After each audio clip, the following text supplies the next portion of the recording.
May I have a moment of your time, please? It's about your mother. The doctor, pulling my arm, looked deeply troubled. My mother has been wheelchair-bound for 10 years, regularly visiting the hospital for checkups and rehabilitation. Today, like any other day, we came for her tests, and she's currently being examined. While waiting for her rehabilitation session, this doctor pulled me aside. I'll hear about my mother from her regular doctor." I gently shook off the doctor's hand from my right arm. The doctor in front of me is a woman, but my mother's regular doctor is a man. I haven't heard of any changes. Why is a doctor who isn't her regular talking to me about my mother? Looking skeptically, the female doctor in front of me clasped my hands with both of hers. "It's a matter I can't discuss with your mother or her doctor. I need to tell you alone." "Just me?" I took a step towards the female doctor, who looked at me with a serious expression. "I am Hannah, a 35-year-old single office worker. I work for a major corporation, but currently I'm working remotely for a certain reason. I've been raised by a single mother since before I can remember. My parents divorced when I was very young, and I don't even remember what my father looked like. All I know is that his name was Ryan. According to my mother, my father was a good-for-nothing. He treated her like a slave and left with a younger woman, saying he was bothered by having a child. I've never been able to contact him, and all his photos were discarded by my mother. After the divorce, my mother easily won custody, given the circumstances. She worked late nights, raising me as a single mother, for which I'm immensely grateful. Thanks to her, I could attend college and land a job at a major corporation. Having received so much love from her, I never felt lonely growing up with a single mother. I've never had the desire to meet my father. My mother always said, "That man was truly hopeless, so Hannah, you should think you never had a father." When I first heard about how he treated her and his infidelity, I couldn't contain my anger towards him. So I never envied my friends whose parents attended school events together. As my mother advised, I hardly ever thought about my father, and started living alone as soon as I got a job. I was busy, but lived a fulfilling life until a turning point came when I was 25. My mother was involved in a traffic accident, leading to a life bound to a wheelchair. Unable to walk, she had to quit her job, and the always cheerful mother began to lose her smile and became withdrawn. Her mental health deteriorated, and despite having many helpers, none seemed to be a good match, and she became severely emaciated. Worried by her repeated requests for me to return home, I decided to move back to take care of her. I planned to use my leave for about a week to focus on caregiving, thinking to return once she got better. She seemed reassured by my return, showing smiles after a few days. But when I mentioned returning to my job soon, she completely changed. "No, Hannah, please don't go back. Don't leave me alone." She cried hysterically, clinging to me. "Mom, calm down. I understand. I'll talk to my office again." Confused but unable to turn my back on the mother who raised me alone, I decided to stay. She had always been apprehensive about me living alone. Maybe living together again made her fear loneliness more. Her weakening legs and depressed state must be hard on her. I discussed with my company and decided to switch to remote work, working shorter hours until my mother's condition improved. But since then, my mom has been avoiding being alone at all costs. Even when I'm working remotely, she always wants to be right by my side, clinging to me. No matter how much I love her, there are things I can't show to anyone but my coworkers, so I had to ask her to leave the room. But she would always wait somewhere where she could see into my room. I felt like I was always being watched, and I hated myself for thinking that way. Mom kept going to the hospital for rehab, but her leg wasn't getting any better. This meant I had no prospect of returning to the main office. My personal life was all about caring for her, so I hadn't met anyone new and didn't have a boyfriend. This lifestyle was now going into its 10th year. Now my mom is 60, and it seems like her dependency on me is getting worse as she gets older. Whenever I leave the house for a bit, like to go shopping, she panics and insists on coming along. It takes so much time to calm her down. Living alone again just isn't an option. There was no way I could abandon my mother, who has loved and raised me since I was a child. Then, one day, today was her regular checkup, and I always accompany her to the hospital.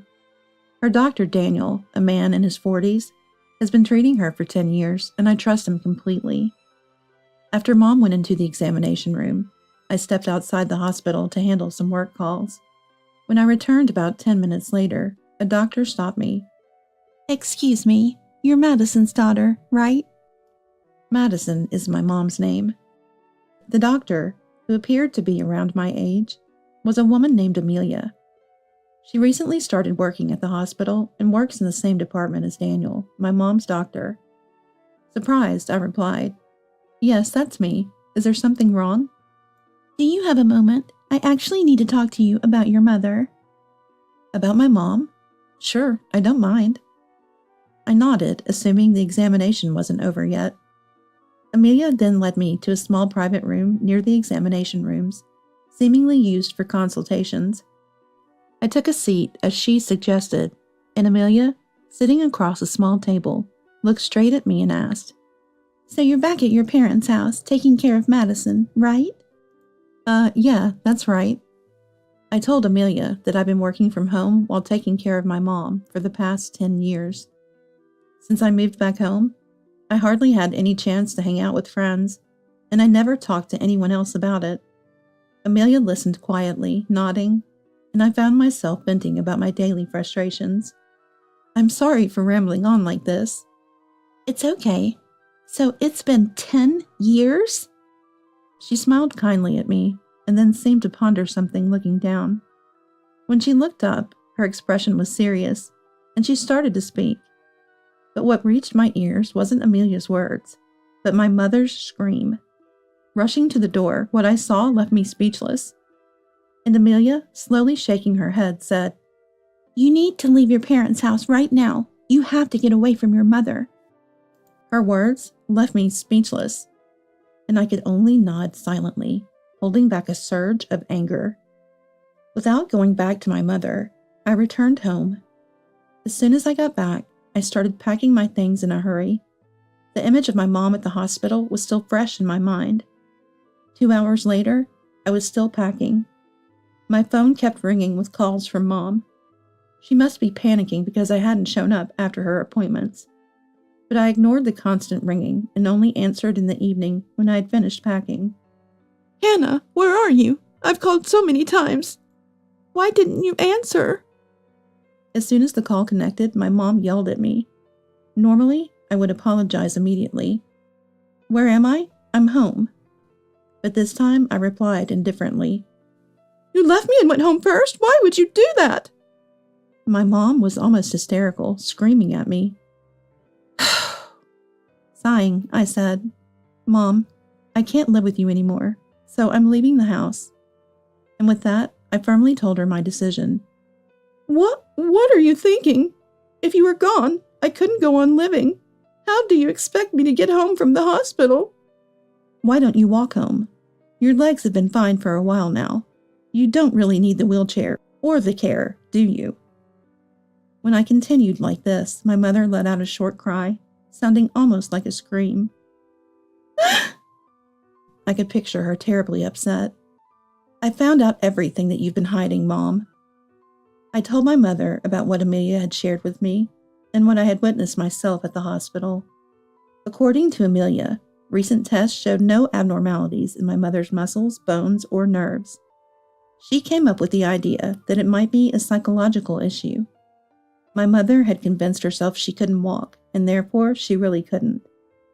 The power of belief is not to be underestimated, and they were considering focusing not just on physical therapy, but also on mental health care. That's why they called me, a family member, to discuss incorporating emotional support into her rehabilitation. But at that moment, a woman's scream came from the direction of the examination room. "Ah!" Was that Mom's voice? Amelia and I exchanged glances, then hurried to check the examination room. There was a window through which we could see inside the room, and my mother was there, waving her hands as if to shoo away insects. Indeed, the scream was hers. But why would there be bugs in the examination room? It turned out she had mistaken some dust for something else. She threw away the motionless dust in the bin herself. What? Without a wheelchair, without a cane, she walked briskly over to the trash can. Amelia pushed me to the corner of the hallway. Peeking out, it seemed my mother hadn't noticed us at all. She walked back to her wheelchair as if it was the most natural thing and sat down calmly. Passing by where we were hiding, Daniel entered the examination room and approached my mother, offering his hand. My mother placed a brown envelope in his palm. Daniel pocketed it, then pushed the wheelchair as if nothing had happened, taking my mother to the rehabilitation facility. "Hannah, are you okay?" I was dumbstruck, and it wasn't until Amelia spoke to me softly that I came back to my senses. It wasn't that she couldn't walk, nor was it that she thought she couldn't walk. She could walk, but pretended she couldn't. Amelia hugged my trembling shoulders and shook her head slowly. "Get away from home now. Escape from your mother." Following her advice, I finished packing to escape from my mother. Throughout my story, my mother was silent. Then, a deep sigh came through the phone, and she began to speak the truth, as if she could no longer deny it. "It's true that I was in a traffic accident and was injured badly enough to need care. But thanks to rehabilitation, I could walk with a cane 2 years after the accident." Hearing this, I was shocked. Just 2 years to recover? Then what was the 10 years I spent caring for my mother? "But I was afraid that if you knew I could walk, you would leave me, Hannah. I couldn't bear that," she selfishly claimed. I knew very well from her daily behavior that my mother doted on me, so she made me take care of her, binding me so I couldn't go anywhere. "I love you more than anyone. I was lonely." Even after being told so many times by my mother, my heart remained unmoved. For these 10 years, many of my colleagues at work have been promoted and some have gotten married. I gave up my career and marriage for you, Mom. I've essentially wasted 10 years. Why did you lie and make me take care of you? I kept in touch and came home on my days off. Why did it have to come to this?" As I accused my mother, tears began to overflow, and finally, I told her that I had no intention of taking care of her anymore. And in the end, "I'm leaving home today. Don't ever contact me again," I said, rejecting my mother. My mother was still ranting incoherently, but I cut off the call without paying any attention. A month later, living alone again, I was at a certain hospital. I was about to leave after my appointment. A familiar figure rushed towards me. It was Daniel, who was supposed to be my mother's doctor. He looked more haggard than I remembered, his cheeks sunken and fatigue emanating from his entire body. Wondering why he was at this hospital, I was about to refuse to talk, but he approached me with such desperation that I reluctantly listened. Then, he confessed that he had known all along that my mother's legs were healed, and had diagnosed her as physically disabled in exchange for money from her. The envelope my mother gave him that day had also contained cash. He had been fired shortly after Amelia reported him to the hospital. Furthermore, he was about to be arrested for continuously falsifying medical records, and his medical license was almost certainly going to be revoked. However, he insisted, "I've done nothing wrong." Incredibly, Daniel claimed that the money was not a gratuity from my mother, but hush money from me. He said I had planned to defraud disability pensions by making my mother appear disabled, and had coerced and bribed him into writing the necessary documents. Of course, this was completely false. It was Daniel who had extended his hand to my mother at that time.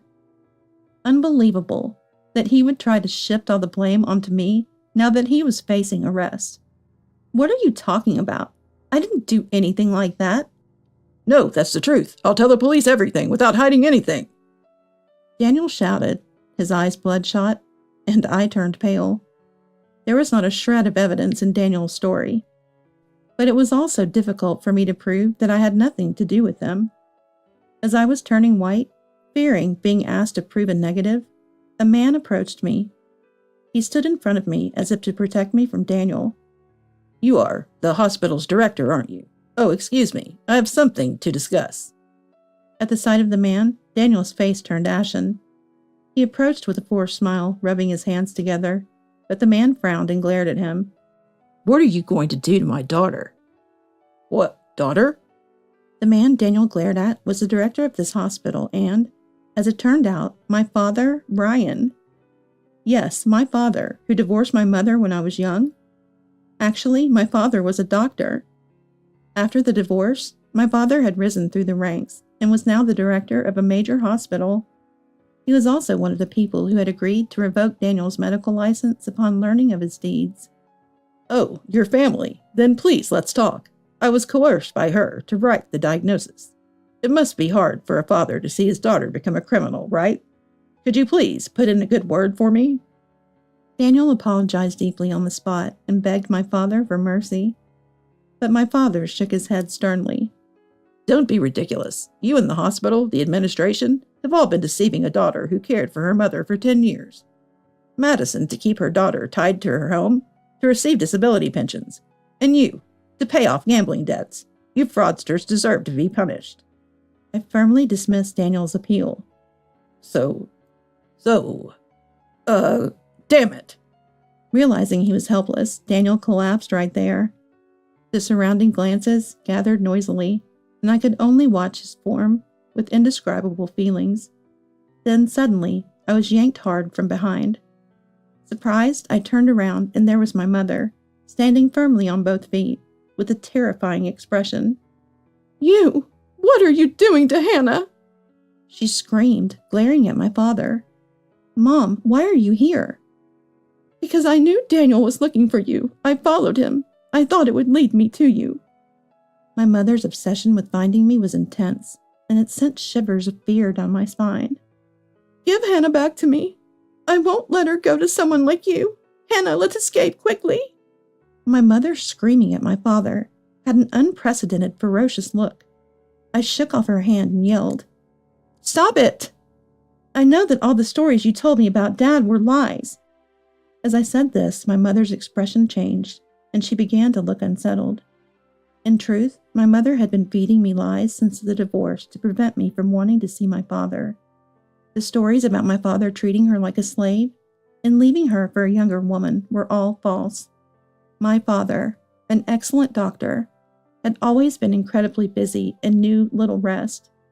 Despite knowing this, my mother's attitude changed drastically after giving birth to me. She blamed him for his frequent absences and for the rarity of family vacations and decided to divorce him, claiming he wasn't a good father. On my 3rd birthday, my mother suddenly took me and left the house. In reality, it was my mother who left, not my father.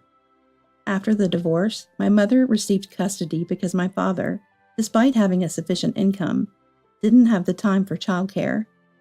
However, my father had been sending a significant amount of child support every month. I had no idea about this and only recently found out after talking to my father. Becoming a single mother, my mother gradually became more dependent on me, and to ensure I wouldn't go to my economically stable father, filled me with lies about him being a no-good man. My father had repeatedly expressed his desire to see me and asked for visits, but my mother refused, claiming I didn't want to meet him. There were times when a meeting seemed possible, but either my father was called away for emergencies or my mother would suddenly cancel for some reason, preventing us from ever meeting. I was told that my father had disappeared when I was young, but that too was a lie. The reason my mother didn't return to her parents' house as a single mother and managed to send me to high school and university was because of the child support and living expenses from my father, allowing us to live comfortably. So the story of my mother working hard late into the night for my upbringing was also a lie. In reality, she worked part-time during the day and spent her nights freely, returning home late to make me believe she was diligently taking care of me. My proof is, my mother said weakly. I can prove the child support and tuition I've been transferring. To which my father responded. My mother slumped down, utterly defeated. Seeing her like that, I realized I had been living in a world of my mother's lies since I was a child. I was shocked when I first learned the truth, but now I feel more anger than anything. Thank you for everything until now, but it's over, I said coldly, and my mother clung to me. Well, wait, Hannah, I did it all for you.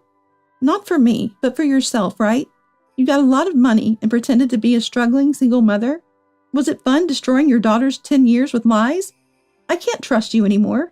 Never get involved with me or Dad again. I declared our estrangement, leaving the hospital with my father, leaving my mother standing there speechless. Later, Daniel was arrested and his medical license revoked.